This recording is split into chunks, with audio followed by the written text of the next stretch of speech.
Hello everyone. In this video I would like to begin our discussion of the poetry of John Donne. First, a few words about his life. Donne was born in 1572, born to a Catholic family. Just a bit of a parenthesis here to let you all know that in these days Catholicism was persecuted in Elizabethan England. The reasons for that are as follows.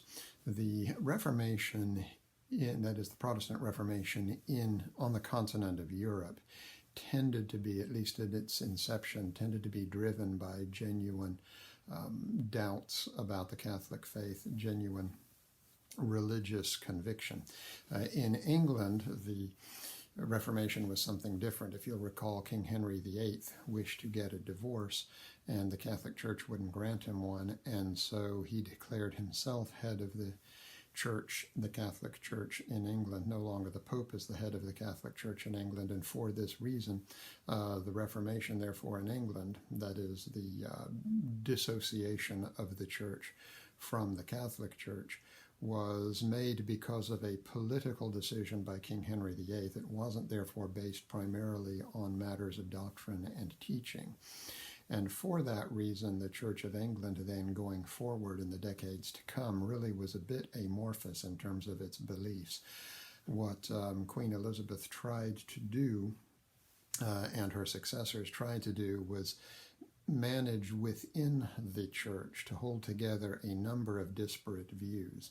Once the Church was disestablished from the Catholic faith, then those in England who were convinced by Protestant teaching and the Reformation in Europe began to try to move the Church in a more Protestant direction. You'll bear in mind, though, that at the point, that is the very late Middle Ages, early Renaissance, virtually everyone in England was Catholic, so most of the people, most of the members of the Church of England, by definition, tended to be more in line with Catholic teaching and so on, and so the Church of England tried to maintain a very broad and not clearly defined set of doctrine that would accommodate all of these varying beliefs. In order to do that, in order to help strengthen the Church of England, one had to make the official Catholic Church less and less attractive, and so for that reason, Catholics were persecuted in England at the time. And so Donne, being born into a Catholic family, meant that he was a member of a minority that was frowned upon. For instance, Catholics could attend university but couldn't graduate with a degree. They couldn't hold any high political office and that type of thing. At various points, they were taxed twice what Protestants were, and they were not allowed to own property within the city of London proper, and so on, these kinds of onerous regulations against them. And so that's one reason, that may be, it's very difficult to say, of course, that's one reason that Donne may have felt pressure to convert to the Anglican Church. At any rate, he did attend university, but left without a degree, and then, like Francis Bacon, he went to the inns at court, where he began to learn a bit about the law, and became friends, like Francis Bacon, with the Earl of Essex, and eventually was appointed to various minor offices associated with the court, but ran afoul, and certainly wanted to achieve a high political office. He was ambitious in that regard, but ran afoul of the official establishment by marrying the daughter of a high official without her father's approval, and so this man's precious daughter then married a Catholic without his knowledge, and became so incensed at Donne that he even had Donne thrown in prison for a short time. But it took a while for the father to relent, really, until the marriage took place in the late 1590s, and it really was until almost 10 years later that the father began to relent. And it was at this time, now that Donne's political ambitions were dashed, that he began to contemplate becoming a priest in the Anglican Church. At some point during this time, he converted from Catholicism to the official Anglican Church, and then eventually, as late as 1615 or so, I believe, took holy orders, that is, became a priest in the Church of England. King James was so impressed by Donne as a preacher, and indeed, I will say, Donne became the most famous preacher of his age. A number of his sermons have survived. In fact, you've got one or two complete sermons and selections from others in your text in the Green Tome in the first portion of it, the prose portion. And eventually in 1621, by the way, his wife died in 1617, I believe, and then 1621, Donne was appointed Dean of St. Paul's Cathedral in London, a very important position indeed, and remained there till close to the end of his life in 1631. He amused himself by... Oh, I might add, by the way, that a famous anecdote about Donne, and one of the early lives of Donne we have is written by a man named Isaac Walton, whom we will read later as the author of one of the finest books on fishing ever written, The Complete Angler. But Isaac Walton was also a biographer and wrote a very valuable early biography of John Donne, in addition to a very valuable biography of another 17th century poet whom we will read, George Herbert, who was a friend of Donne's. At any rate, John Donne, not too long before his death, had his official portrait painted as Dean of St. Paul's Cathedral in his death shroud. Very odd choice of painting indeed, but it served as a memento mori, that is, a reminder that one will die, and therefore that one needs to pay attention to what one does in this life, because one will be judged for it eternally at the final judgment. So I had mentioned in our last video how in our conversation about Francis Bacon's essay of death, I had mentioned how much the 17th century has to say about death, and indeed Donne has several major documents on this matter as well.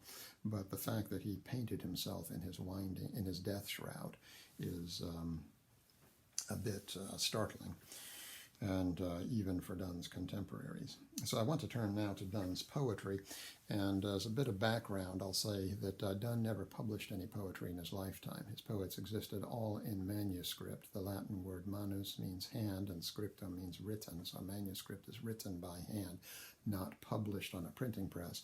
All of Donne's poems existed only in manuscript, and he would pass these poems around to friends of his for their amusement and entertainment.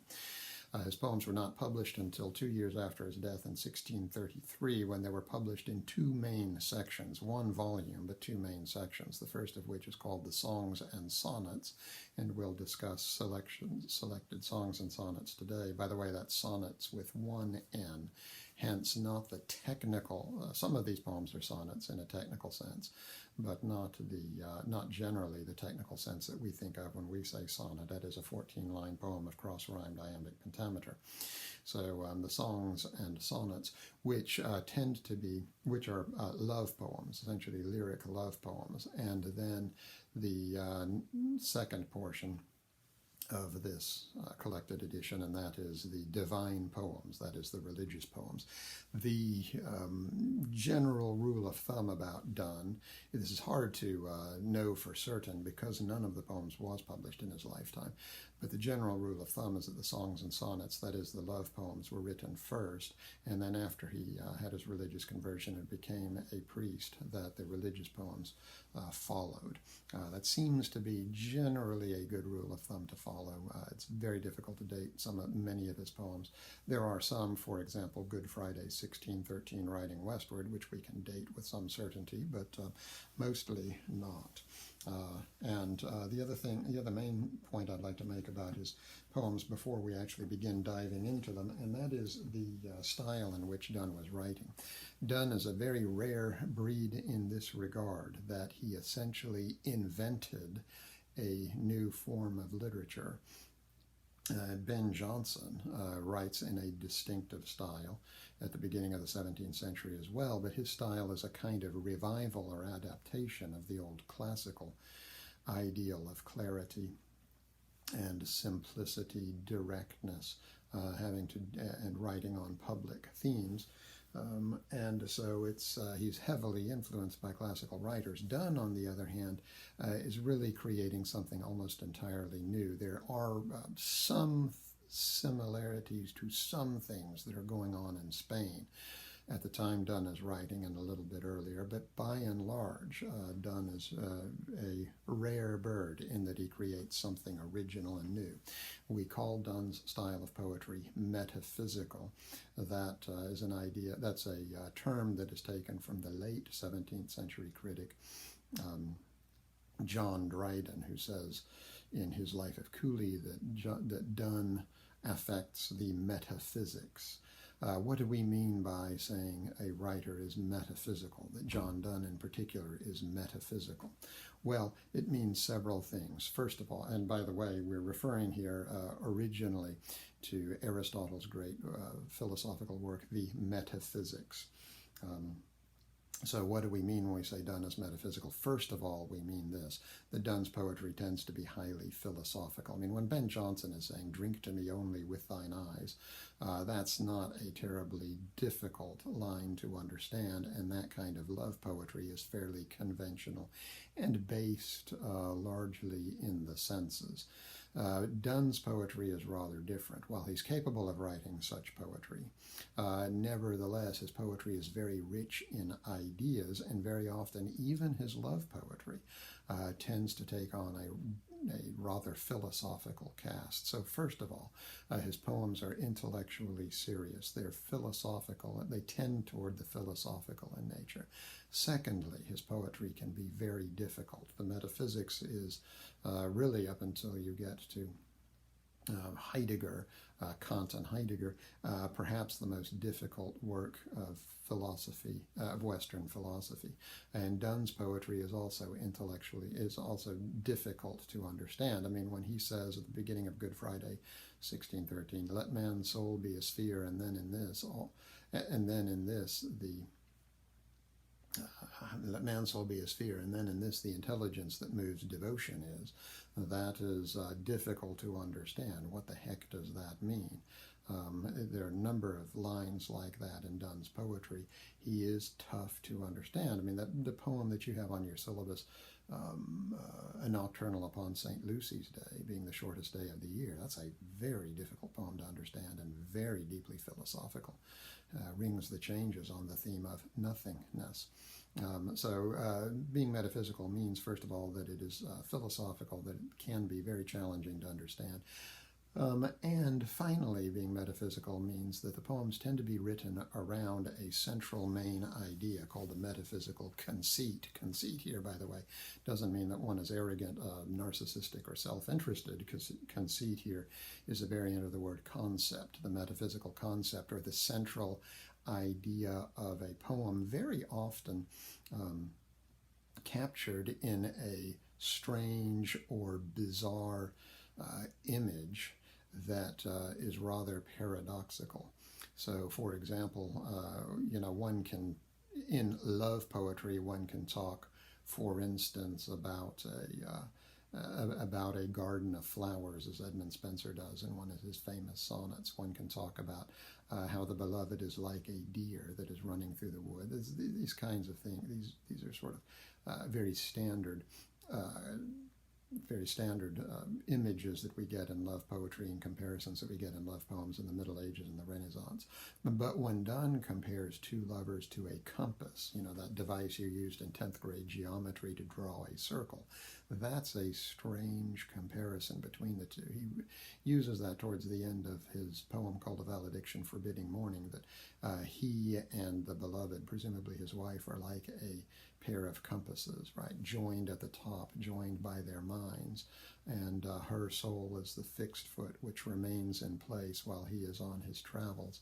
But the fact that she remains in place allows them to form a perfect circle, and this kind of thing. That's a rather odd and arresting image, and there are even stranger ones in Donne's poems as well.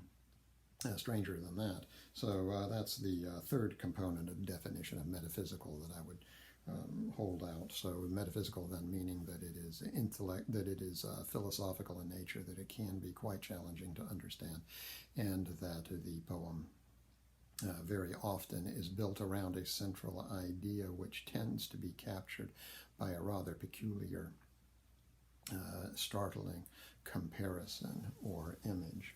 And with that as background, then, I would like to look at the first of these poems, and that is The Good Morrow. I will say a word about this, that this can be a little confusing because this poem, The Good Morrow, which means good morning, talking about beginnings in the morning, can be easily confused with his other poem, with another of his poems called The Sun Rising, which is explicitly a poem about set in the morning with the rising of the sun, but that's just the way it will have to be.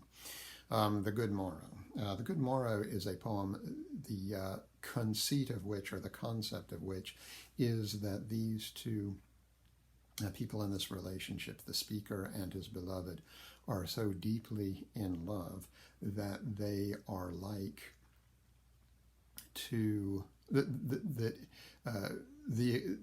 having met one another and fallen in love is like a new beginning. It's like a person waking up from the insubstantial realm of sleep and dreams into the hard reality of everyday life. And that that is what love is like. So the metaphysical conceit and the metaphysical concept is that falling in love with one's true beloved is a completely new order of existence. I wonder, by my troth, what thou and I did till we loved.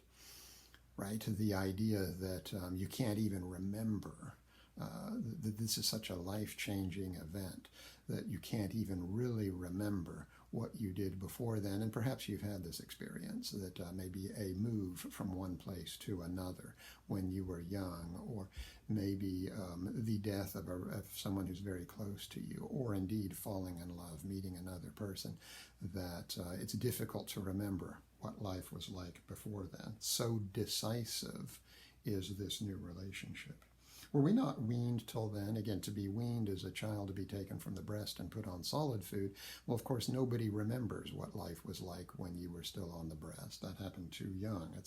You can only begin to remember your earliest memories then that have to do with food, can only have to do with solid food. So again, you were nothing before then. Before you met the other and fell deeply in love with the other person, you were nothing. You achieve your identity only after falling in love. Were we not weaned till then, but sucked on country pleasures childishly? And I tend to think of this as perhaps an allusion to the old story of country come to town, that someone who's lived a life out in the countryside where not much goes on, and then suddenly at age 7 or 8 moves to the big city. You can imagine when that person is 20 that it was such a decisive event to move to the city that it's difficult to remember. It stamps his identity, and it's difficult to remember what life was like in the country before then. Or snored we in the 7 sleepers' den? No doubt you have a learned footnote to your text that tells you the 7 sleepers is an ancient Rip Van Winkle story in which some Christian parents during one of the late Roman persecutions hid their children in a cave, and then the children woke up, I don't know, something like they woke up 200 years later or something like this, after the persecutions were over and the Roman Empire had gone from persecuting Christians to becoming a Christian empire. So there is that. So again, another huge change. 'Twas so, but all this pleasures, fancies be. There's a difficult line for you. Yes, that's the case, he says, except for this, that is, this love. All pleasures are just fancies or fantasies. So any pleasure that you can have, anything that you greatly enjoy in life, is nothing compared to falling in love. This is not, by the way, I should say, this is not a mere crush. This is not some immature high school romance that one experiences for a week or two. This is a deep and abiding love. This is two people who completely and totally satisfy one another, who are in love with one another's minds or souls. It's a love that involves the total person. 'Twas so, but this all pleasure is fancy. So anything compared to this is just a mere fantasy. If ever any beauty I did see, which I desired and got, 'twas but a dream of thee. So wonderful. Couple of lines here is a wonderful couplet that one can imagine when one is seriously embarked on a new relationship. One is going to have the talk in which one explains who one has dated before and this kind of thing. No, says the speaker of this poem, even if I got with someone else, it was just a dream of you, that you are the true and ultimate reality. This love is the true and ultimate reality that we wake up unto. Any other love before that is just an infatuation, just a dream. And now good morrow to our waking souls. So it's as if our souls have finally been awakened for the first time by this kind of love, which watch not one another out of fear. So what we have here now is a situation in which these two lovers are staring at one another. It's not just that their eyes are staring at one another, but their souls are staring at one another. That is, they are completely and totally preoccupied, each with the other. Now, why would one stare at another? Perhaps out of fear, right? Fear that the person is betraying you or is going to leave you. No, this is not staring at a person for that reason. One's soul is preoccupied with them for the other reason, that is complete and total love, which watch not one another out of fear, for all love of other sights controls. Another difficult line. If it's true and genuine love, it will inhibit the other's desire to wander, right? So if it is true and genuine love, then the other person won't want to leave. For love, all love of other sights controls, and makes one little room and everywhere. So the place where these two people are is the entire world to one another. They are everywhere to one another. Let sea discoverers to new worlds have gone. Let maps to other worlds on worlds have shown. So remember that this is written around the year 1600 or so, the great age of exploration, in which the British were sailing across the Atlantic and discovering new places in the New World. Let us possess one world, each hath one and each is one. So the old commonplace Renaissance idea that every human being is a microcosm of the world. Every human being is an entire world to himself. That is to say, just as there are rivers in the world, you have blood vessels running through you, just as there are stones and mountains in the world, so you've got stones and mountains inside you, and so on. Just as there's air in the world, you've got air inside you, and this kind of thing. So each person is a microcosm of the whole, and therefore the lover is a complete and total world, and the beloved is a complete and total world, and together they form a complete and perfect spherical world of two hemispheres.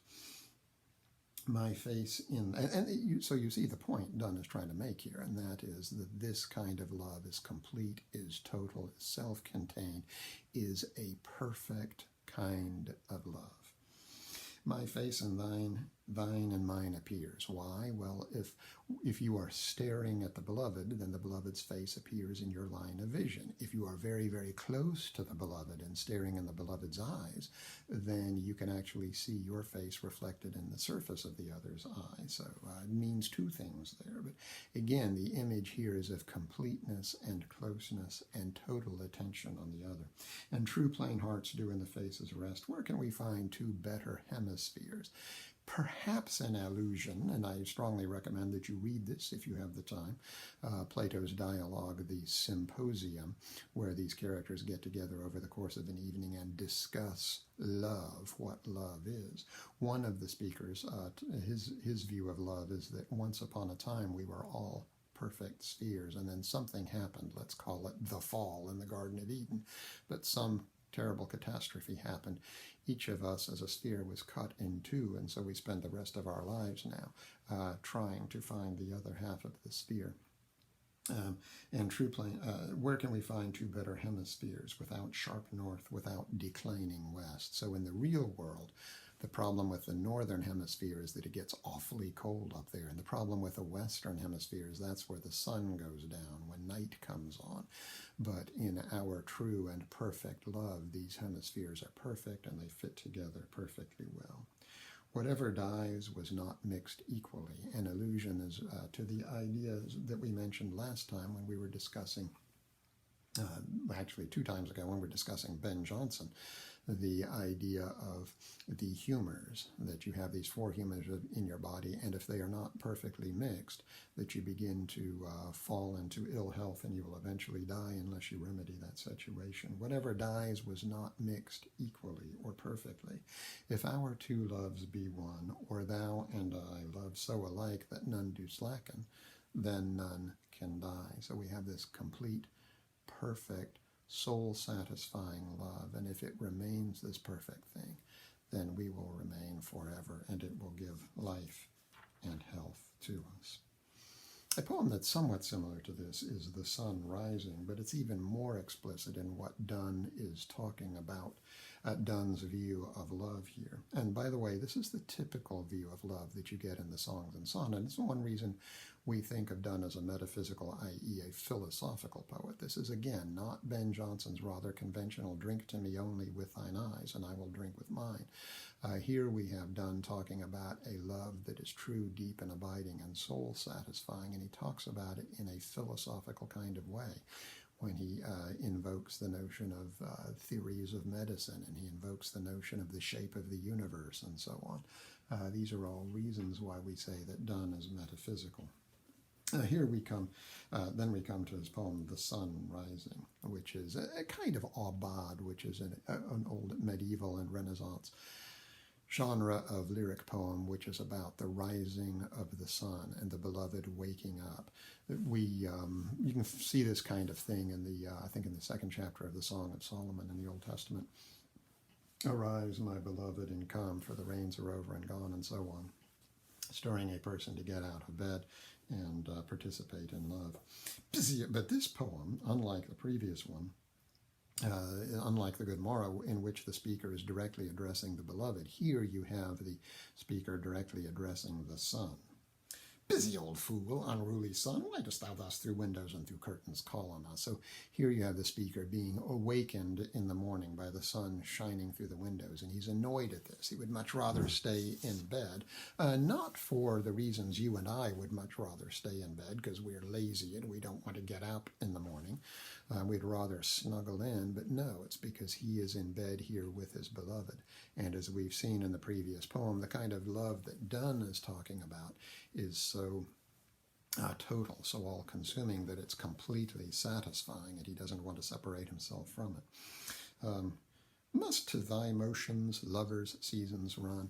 Well, the motions of the sun control the lives of just about everyone. So in the fall, if you take a class, if you sign up for a class at 2, you know that that means 2 p.m., not 2 a.m. Nobody takes classes at 2 a.m. because it's nighttime. So students' lives, just about anyone who's engaged in any kind of business who has to be at work at 8 o'clock, you're at work at 8 o'clock in the morning typically, unless you do shift work, but that kind of thing wasn't really known in Donne's day. So basically everybody's life is scheduled by the sun, but not lovers. You know this yourself. When you first fall in love, you can come back from your meal and your movie by 10 o'clock at night, and you can spend the next 3 or 4 hours. You can talk till 2 or 3 in the morning to your beloved. Then you can go home, grab 2 hours of sleep, and be ready to go at 8 o'clock next morning. That's a perfect example of how lovers aren't like ordinary people, governed by the motions of the sun. Saucy pedantic wretch, go chide late schoolboys and sour apprentices. Go tell court huntsmen that the king will ride. So tell schoolboys that they're late for school. Tell apprentices that are just starting a new job they got to get up and get to work early. Go tell the folks that help the king with all of his gear and tackle as he's getting ready to hunt that it's early in the morning now, and they have to get up and tend to their chores. Call country ants to harvest office and get the farmers out of bed early in the morning. But love, all alike, no season knows. Love exists outside of time. It's perfect and untouched by time. As Shakespeare says in his Sonnet 116, love is not time's fool. Right? Love, all alike, no season knows, nor clime, nor hours, days, months, which are the rags of time. Right? So that first stanza tells us that love exists in a realm that is different from the realm of ordinary everyday life. Yes, and now he's talking more specifically about his love and his particular situation. Talking again to the sun, thy beam so reverend and strong, why shouldst thou think? So we're reminded that many ancient societies worship the sun because it's this incredibly powerful force in the universe. No, says Donne, the sun is not, again, this is Donne's use of philosophical paradox, the sun is not nearly as strong as its reputation gives it. The sun isn't strong at all. I could blot out the sun instantly with a motion as simple and delicate as just blinking my eye, right? But he's not going to do that, he says. I would not, the only reason he's not going to blot out the sun by blinking his eye, by closing his eye, is that he wouldn't, if he did that, he wouldn't be able to see the beloved. I would not lose her sight even for the blink of an eye. If, and speaking of eyes, if her eyes have not blinded thine, by the way, it's not until later in the 17th century that Sir Isaac Newton is going to demonstrate conclusively that sight is a passive sense. That is to say, our eyes don't actually do anything, but light striking an object then is reflected into our eyes, and our eyes absorb the light. But we don't actually, but it's not like the sense of touch, for instance, or the sense of taste, where we take our tongue and extend it toward the object we want to taste, or we take our hand and extend it. So the ancient and medieval view is in fact that there were beams that came out of the eye in order to sense the objects, and that therefore there are beams that come out of the beloved's eyes which are so bright and beautiful that, exaggeratedly here, it might blind the sun. If her eyes have not blinded thine, look, and tomorrow late tell me whether both the Indias of spice and mine be where thou left'st them. So the old idea that the sun travels around the earth, and so yesterday the sun made an entire revolution around the earth, and while it looked down and it saw the Indias of spice, that is the Indian subcontinent that contains all those magnificent spices. If you've ever been to an Indian market, for instance, you smell the just incredibly aromatic experience of smelling all these spices. Look and see whether both the Indias of spice and mine, that's the West Indies now. Think about Peru and all of the gold, or all of the gold that was mined there, or Mexico and all of the silver that's mined there. Whether these two Indias, these beautiful and exotic places on opposite ends of the earth, if they are still where you saw them yesterday, or if they are here in bed with me. So again, the idea that the beloved is the entire universe, the entire world to the speaker, that the entire world here is now in bed with him, in particular these beautiful and exotic places in bed here with him. Ask for those kings which you saw yesterday. And if you ask about all the kings that you saw yesterday as you travel around the world today, you'll find out that all are here in bed with him. So the entire world now is here in bed with him. That is to say that his love that he experiences is the entire universe. Anything in the entire world that could satisfy you or could interest you is nothing compared to the beloved here. She is, and here's where he gets completely explicit about this, she is all states, she is all the countries of the world, and all princes I, nothing else is. It is a completely total love, and it's completely and totally soul-satisfying. Nothing else is. Princes just wish they were us. So think about the most powerful prince of Donne's day. That's nothing compared to the wealth that Donne experiences in his love. All wealth is alchemy. Compared to this, all honor is mimic. Even the people who were given the greatest honors, honorary doctorates from Oxford University or various orders of British nobility, that's nothing compared to this love I have here. All wealth, the untold riches of Croesus, is just alchemy. That is the old medieval, what should we say, the old medieval pseudoscience where they thought they could take basic metal like copper or lead and turn it into gold. No, that's just that's nothing compared to true wealth, and even true wealth is nothing compared to what I have in this love. Thou, son, are only half as happy as we are, because the entire world is contracted into this small space. Thine age asks ease. How old is the sun? Well, according to the reckoning of Donne's day, 10,000 years, maybe according to scientific views of our own day, maybe millions of years or billions of years. In other words, the point is the sun is an old guy, like your English instructor, and doesn't move very fast. And so the sun should be happy now that the entire world has shrunk into the small space of this room, because the job of the sun, of course, is every day to travel all the way around the world. And now that the entire world is here in this bed with the speaker, now the sun doesn't have nearly as far to travel in the course of a day.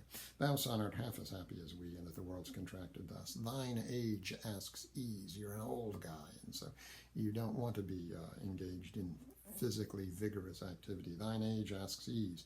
And since your duties are to warm the world, that's done in warming us. Shine here to us, and you are everywhere.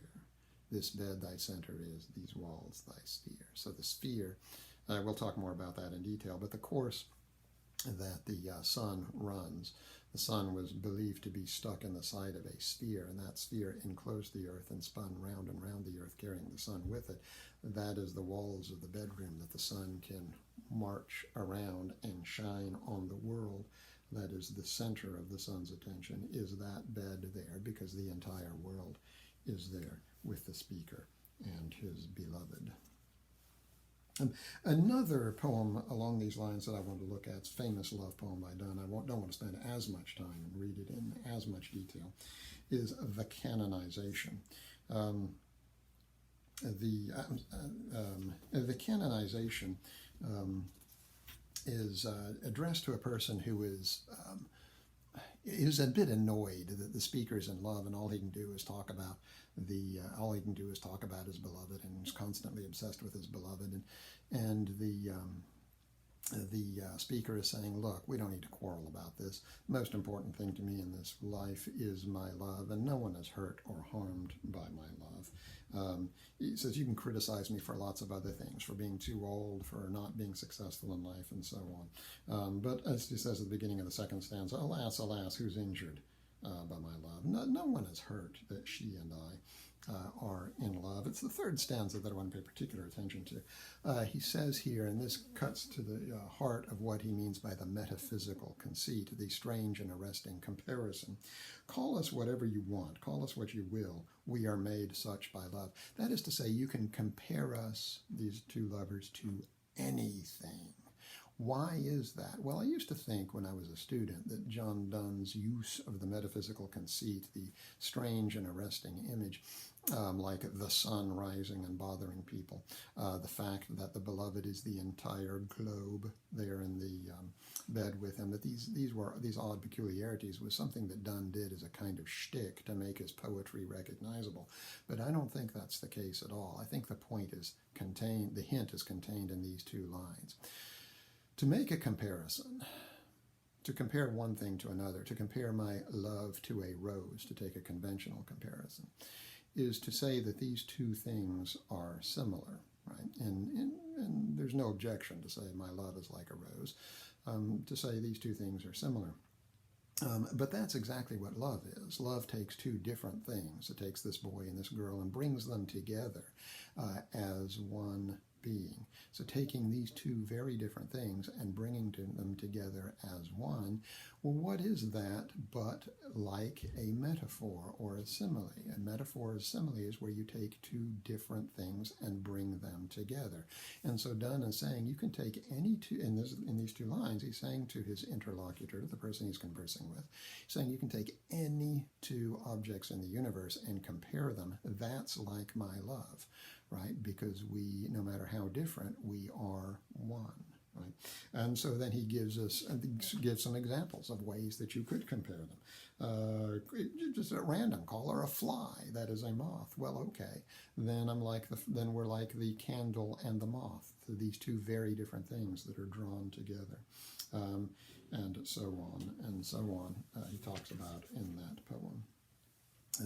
And then towards the end of that poem, he talks about how they are going to be like saints in the Catholic Church. The Catholic Church reveres these people who led particularly holy lives that are now in heaven and prays to these people, asking them to ask God to help us since they are up there in God's presence.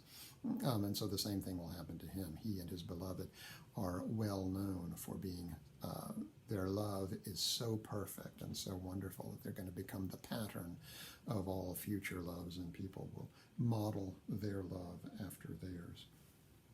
So that's, in the interest of time, a quick move through that poem. And the other poem I wanted to discuss to some extent is the Valediction forbidding mourning. And that poem, again, I don't want to spend a huge amount of time on that because we're running out of time. This is a problem with Donne. Even though he didn't write a lot of poems, nevertheless, he wrote, his poems are so difficult that you have to spend a lot of time talking about. It's certainly more difficult to read than Ben Jonson, for instance. But the Valediction forbidding mourning is apparently, according to Isaac Walton, written when Donne had to make a business trip to Germany and his wife remained behind in England, and she was upset to see him go, to see him leave. And so he's writing this poem saying, don't be so upset, even though we're going to be separated by body, that won't matter, because what happens is that our love is a love of the soul or the mind, so we don't care that much that our bodies, he says at the beginning of the fourth stanza, but we by a love so much refined that ourselves know not what it is, interassured of the mind, that is, that our love is composed of these two minds which are completely and totally integrated, interassured of the mind, we care less, eyes, lips, and hands to miss. Our two souls, therefore, which are one, though I must go, endure not yet a breach, but an expansion, like gold to airy thinness beat. So take a small round object of gold, let's take a small gold coin, let's say 1/10 of an ounce. If you take a hammer and just start beating it and beating it and beating it and beating it, you can stretch it out to a very, very long length. The thinner and thinner and thinner you make it. Same thing there is true of their relationship, because it's a pure and golden relationship. It doesn't matter if one or the other is at some distance, because it's not their bodies that they're lacking. Their love isn't based on the physical. It's a true and complete and total love based on the soul of the other. And it's at this point that he uses the famous example of the compass. If our souls are two, they are like two twin compasses. That is, they're joined together at the head. She is the fixed foot that sits in the center, and he is the foot that is out that will draw his circle perfect. If they be two, they are two, as stiff twin compasses are two. Thy soul, the fixed foot, makes no show to move, but doth if the other do. And though it in the center sit, yet when the other far doth roam, it leans and hearkens after it.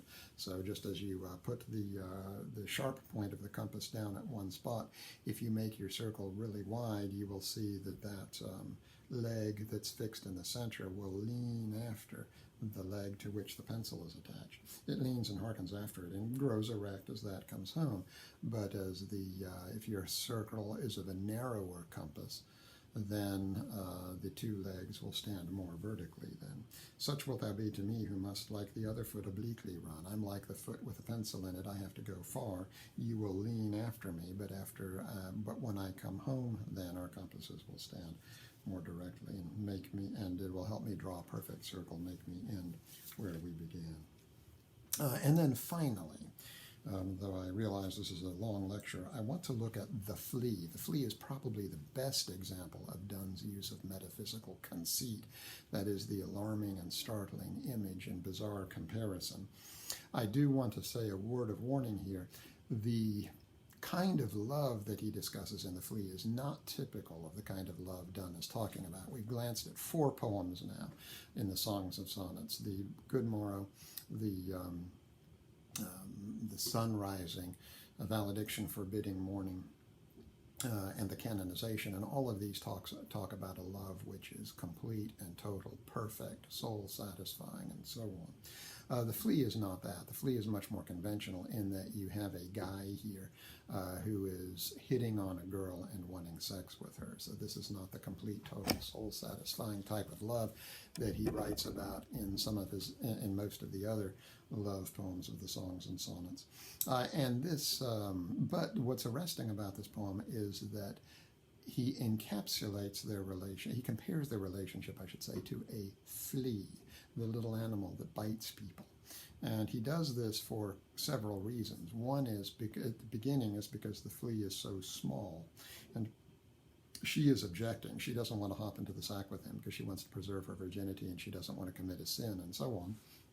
So he's saying, look, it's not such a big deal. Sex is a recreational sport. It's not nearly as important as you think it is. So why don't we just go ahead and do it? In fact, it's about as small and insignificant as this flea is. And then immediately he shifts his use of the flea and says that just as the flea bit you and bit me, and now inside this flea our 2 bloods are mingled, and so we've become kind of one in the flea, that's exactly what will happen in the sexual act, according to some of the ancient Greek theorists, that the baby was formed by an exchange of blood in intercourse between the mother and the father. Mark here doesn't mean take a little pencil and put a mark on the flea. It means to look at. Mark but this flea, and mark in this how little that which thou deniest me is. Right? She has big objections to not wanting to have casual sex with this guy. He's saying, put your fears to rest. Sex is not such a big deal. It's as teeny tiny as his flea. And then he moves immediately to the next point of comparison. It sucked me first, and now sucks thee, and in this flea our 2 bloods mingled be. And that's not a sin, that you got bit by a flea and that I got bit by a flea. You're not going to go to church and confess that as a sin. Well, no more will it be a sin if our blood mingles in intercourse. And in this flea our 2 bloods mingled be. Thou knowest that this cannot be said a sin, nor shame, nor loss of maidenhead. Yet this enjoys before it woos. See, I'm the gentleman here. I'm having to plead and ask before we do it. The flea just takes what he wants, right? Yet this enjoys before it woo, and pampered swells with 1 blood made of 2. And this, alas, is more than we would do. So the flea is getting bigger. It's swelling up with the blood here that it sucked from both of them. An allusion perhaps to pregnancy, that she might get pregnant and that she might swell as a result of their intercourse. One of the interesting things about this poem rhetorically is what happens in the spaces between the stanzas. Here in this beginning between the first and second stanza, she is threatening to kill the flea. By the way, a word about that. How does one kill a flea? Well, one doesn't really just take it and squish it between the pads of one's fingers. If you try that, remove your fingers and you'll see the flea hops away almost instantly. The way to kill a flea is that you have to take, because it's got that hard chitin shell, you have to take it between your 2 fingernails and you have to smash the flea, which has the unfortunate consequence, of course, of spurting blood over your fingernails. I explain all that because it's going to become relevant to what he says in just a moment. So she's threatening to kill the flea, as anyone might who's been bitten by the flea. He doesn't want her to kill the flea because the flea now is an emblem of the deed that he would like to do. Oh, stay, that is stop. Don't do it. Oh, stay, 3 lives and 1 flea spare. And here we're getting a little bit treading on dangerous ground, because here he's using sacred language of the Trinity, 3 lives in 1, right? But he's using it to secular end, that is, to satisfy his lust. Oh, stay, 3 lives and 1 flea spare. Well, we almost, yea, more than married are. This flea is you. How's that for a compliment? Ladies, this flea is you and I, and this our marriage bed and marriage temple is, right? So their marriage bed, their honeymoon suite is a flea, right? Though parents grudge, you can imagine her mom and dad don't like him very much because he pressures their precious daughter into sex. Though parents grudge, and not only them, but she apparently doesn't like him very much, and you. Yet we're met and cloistered in these living walls of jet. We're already shut up together inside the flea. Though use make you apt to kill me, yes, one can sympathize with her. She'd love to kill him again because he's such a high-pressure salesman. Though use make you apt to kill me, he understands that.